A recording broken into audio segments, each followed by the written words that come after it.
예, 두 번째 동영상인데요.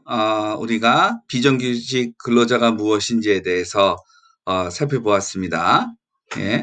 자, 이런 내용들을 우리가 살펴보았고요.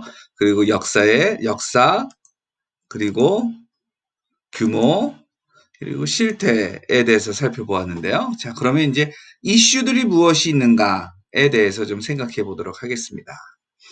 자, 비정규직 이 노동자들에 관련해 가지고 이 이슈들이 크게는 좀 두 가지로 생각을 해볼 수가 있는데, 노노 갈등입니다. 정규직과 비정규직의 싸움으로 만들어지고 있는 그런 모습을 우리 사회에서 종종 보게 됩니다. 그러니까 정규직 근로자들로 이루어진 노조가 비정규직 노동자들을 노조의 직원 같은 그 조합원으로 가입을 허락하지 않는다든지, 내지는 정규직은 비정규직들의 그 애환 내지는 그 불공평한 처우를 개선하는데 그렇게 관심이나 노력을 기울이지 않는 등, 그리고 심지어 정규직이 비정규직을 차별하는 경우도 종종 볼 때가 있습니다. 같은 근로자들이 있는데 같이 노동을 제공하고 그것에 대한 대가를 지불받는 사람들임에도 불구하고 같은 노동자 안에서도 차별이 일어나기도 하고요.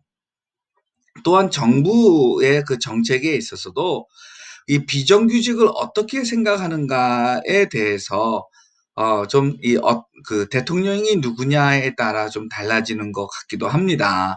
물론 대통령에 따라서만 달라지는 것이 아니라 공무원들이 어떻게 결정하느냐, 그러니까 중앙 부처 공무원들의 그 생각도 여기에 많이 반영이 되는 것이죠.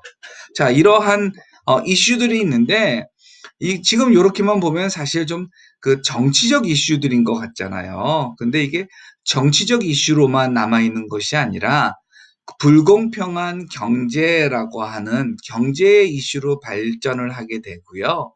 그리고 그냥 뭐 더 받고 덜 받고의 문제가 아니라 사람들이 재정 때문에, 수입 때문에 그 계층화, 계급화되어지는 현상도 있는 거죠.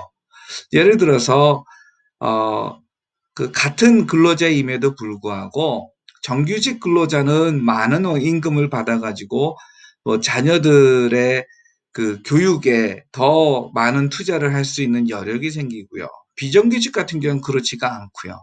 그러다 보면 사실은 이 정규직과 비정규직이라고 하는 것이 그냥 부모 세대에서 끝나는 것이 아니라 자손 세대로까지도 이어져 갈 수가 있는 것이죠. 그러면 부모가 돈이 있어서 학원을 더 다닌 거고 부모가 돈이 없어서 학원을 다니지 못한 건데, 그래 가지고 뭐 학교 성적이 달라지게 되고요. 그러면 이제 또 그 학벌이 또 되는 거고요. 예. 자, 그런 거로만 이것이 멈추는 것이 아니라요. 이 비정규직 같은 경우에는 사실 그 독신자일 때 자신의 생활을 좀 돌볼 수 있는 정도의 수입인 겁니다. 아니면 뭐 더 받는 경우도 있겠지만. 자, 그러다 보면 결혼을 할 엄두가 나지가 않는 거죠. 특별히 요즘처럼 이 대도시의 집값이 급등하고 있는 거를 보았을 때 비정규직을 가진 이 근로자들 같은 경우에는 도대체 내가 어느 세월에 돈을 모아 가지고 집을 사, 내지는 내 신용 등급이 낮아 가지고 은행에서 대출을 받을 수가 없는데 그럼 나 어떻게 살지? 나 결혼 못 하겠는데? 그래 가지고 아예 결혼까지도 포기를 하고, 자, 결혼을 포기하면 또 뭐가 되나요? 자녀 낳는 것이 자녀 낳는 것이 또 어려움이 있습니다. 자, 그러면 그게 어떻게 되는 거예요? 우리 인구가 감소하는 겁니다. 생산을 위해서는 사람이 필요한데 인구가 감소해요. 또 소비가 있어야 생산이 증가하는데 사람이 줄어들으니까 소비도 줄어들어요. 그러면 어떻게 됩니까? 산업이 또 그 쇠퇴하게 되죠. 축소하게 되죠. 그러다 보면 예, 점점 좋아지는 것이 아니라 점점 나빠지는 거죠. 이런 식으로 우리 사회가 바뀌어 나갈 수가 있는 거기 때문에 그냥 아주 몇 가지만 얘기를 한 겁니다. 그러니까 이것이 단순히 누가 더 받고 누가 덜 받고의 문제가 아니라 우리 사회 전체의 이야기다라고 하는 것, 그거를 우리가 좀 기억하면 좋을 것 같고요. 그리고 또 하나, 아, 그 누구는 정규직을 가질 사람이고 누구는 비정규직을 가질 사람이냐라고 하는 거예요. 예. 사람 위에 사람 있고 사람 밑에 사람이 있느냐라고 하는 아주 너무나도 그, 그, 그, 기초적인, 예, 그 질문을 하게 되는 겁니다. 도대체, 정규직은, 어떤 것을 했기에 정규직이 될 수 있는 건가? 예. 그러니까, 인천공항공사의 비정규직 근로자들을 정규직화할 때, 그때 사회 일각에서는 특별히 직장을 구하고 있는 내지는 취준생들, 취업준비생들에서는 인천공사의 비정규직의 정규직화에 대해서 반발이 많았던 것 같아요. 예, 기사들을 보면요. 예. 자신들은 열심히 취업 준비를 하고 있는데, 근데 비정규직이 정규직화되면 내가 들어갈 자리가 없어지는 거 아니냐라고 하는 것에서 나오는 거죠. 근데 그 회사의 정규직과 비정규직의 이 수입이 2배 이상 차는데 이것에 뭐라 그럴까요? 그 적절하지 않은 것에 대해서는 손가락질을 하지를 않고 오히려 내가 정규직 되는 그것이 줄어드는 것, 이것에 대한 그 불만, 항의, 반대 이런 목소리들을 보면서 한편은 그건 이해가 됩니다. 예, 그 오랜 기간 동안에, 뭐 적어도 1년, 2년의 기간 동안에, 나는 인천공항공사에 취직할 거야. 거기에 취직하면 연봉이 뭐, 몇 년만 일하면 뭐 1억 가까이 되고, 그리고 한 뭐 60세, 60 몇 세 될 때까지, 퇴직의 위험도 없는 평생 직장이니까, 예, 월급 많이 받는 평생 직장이 우리나라에 많지 않으니까 그 얼마나 열심히 노력을 했겠습니까? 근데 그것이 조금이라도 줄어드는 그 위협 앞에서, 예, 좀 불편한 마음이 들고 화나는 것도 이해가 되기는 합니다. 그러나 그 구조에 대해서는, 예, 참 그 불만을 가지지 않고 그 구조가 잘못됐다라고 하지 않는 거는 좀 우리 사회가 어떻게 가고 있는 건가? 좀 그런 질문을 저는 좀 보면서 했었습니다. 자, 일에 대해서 우리가 좀 여러 차원에서 좀 생각을 해볼 수가 있을 것 같은데요. 존 스토트의 그 책의 그 267쪽 우리말 번역된 거요. 에서 보면 267쪽에서 274쪽까지의 그 내용에 이런 내용들이 나오는데 적어도 일이라고 하는 거야. 이거는 네 가지 차원을 우리가 좀 봐야 될 것 같습니다. 개인적인 차원, 그리고 관계적인 차원, 공동의 차원, 그리고 전 세계적, 지구촌적인 차원인데요. 먼저 개인적인 차원에서요. 생존과 행복을 추구하는 데 있어 일하는 것, 예, 근로요. 그리고 근로에 대한 대가를 받는 것. 이건 너무나도 기본적인 요소입니다. 그 보상도 정당한 보상을 받는 거. 예. 일할 수 있는 기회를 얻는 거, 일한 뒤에는 정당한 보상을 받는 거, 이것들은 정말 기본적인 요소입니다. 예.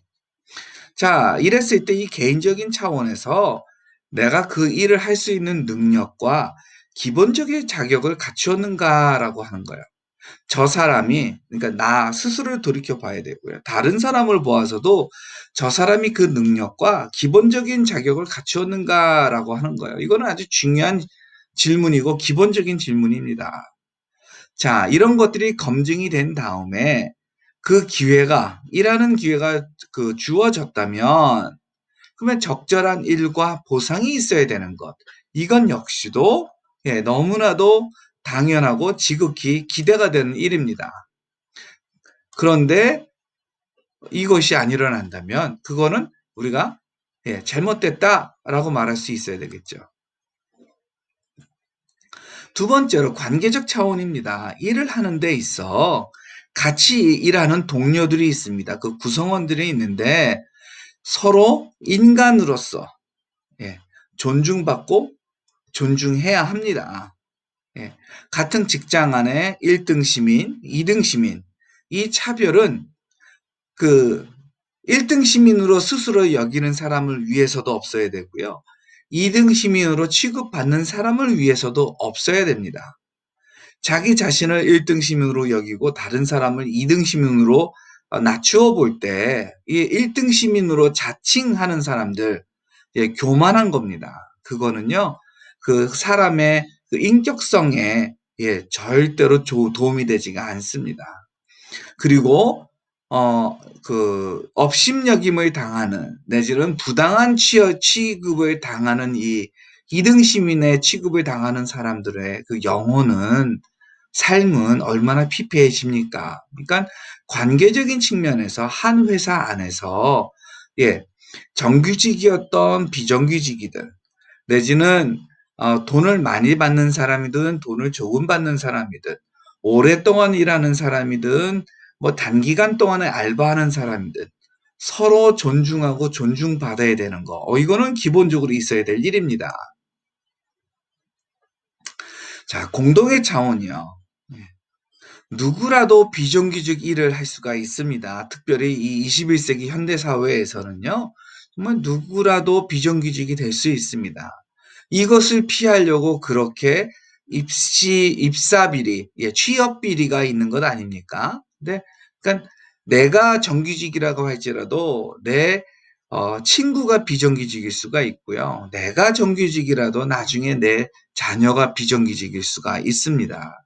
그러니까 나만 회피하려고 할 것이 아니라, 예, 어떻게 우리 사회의 이 생산 구조를 개선해서 그 생산 활동에서 오는 그 혜택이 골고루 돌아갈까를 고민해야 되지 않나 싶어요. 물론 지나치게 이것을 강조하다가 미래를 대비하지 못하고 오늘 다 그것을 소비해서는 안 되겠죠. 그러니까 이거에 대해서 불만을 가질 사람은 없을 거예요. 미래를 대비하는 차원에서 자원을 비축해 두는 것과, 그리고 이제 오늘 우리 그 수고에 대한 그 대가를 나누는 데 있어서 골고루 하는 것. 이거는 별개의 것이다라고 생각할 수 있을 것 같습니다. 자, 또 하나, 지구촌 차원에서도요. 자, 다른 경제의 규모, 나라마다, 문화마다 경제 규모가 다르고요. 경제 수준이 다릅니다. 근데 이런 사람들과 함께 더불어 일하면서도 또 한편 다른 조건으로 일하면서 삽니다. 자, 이걸 우리가 어떻게 해야 될까요? 뭐, 한 곳에, 일각에서는, 공정무역이라고 하는 말을 하기도 하는데, 과연 이 공정무역이 정말 전체적으로 큰 그림에서 공정한 이 경제 활동을 추구하는지는 사실 저도 아직 그 결정적으로 최종적인 판단이 서지는 않습니다. 개별적인 차원에서 가난한 나라, 열악한 환경에서 사는 사람들에게 도움을 주는 거, 그건 저도 보입니다. 그러나 지구촌적으로 그것이 어떻게 도움이 될 것인가, 이거는 사실 글쎄요, 아직까지 그 결정을 딱 내리지는 못하겠더라고요. 다만 한 가지 분명한 것은 나라별로 경제 규모가 다르고 또 나라마다 경제 수준이 다른데, 이러한 사람들과 더불어서 그리고 다른 조건에서 같이 일하고 살고 있다라고 하는 것, 이것은 우리가 잊지 말아야 되지 않을까, 예, 그런 생각이 듭니다. 자, 지금까지 이렇게 얘기를 했던 것을 바탕으로 해가지고 과연 성경에서는 어떻게 말을 하고 있고 우리 기독교인들은 어떻게 비정규직에 대해서 그리고 비정규직 노동자들에 대해서 생각을 해야 될까를 좀 생각하는 그런 것을 세 번째 동영상을 보면서 하도록 하겠습니다.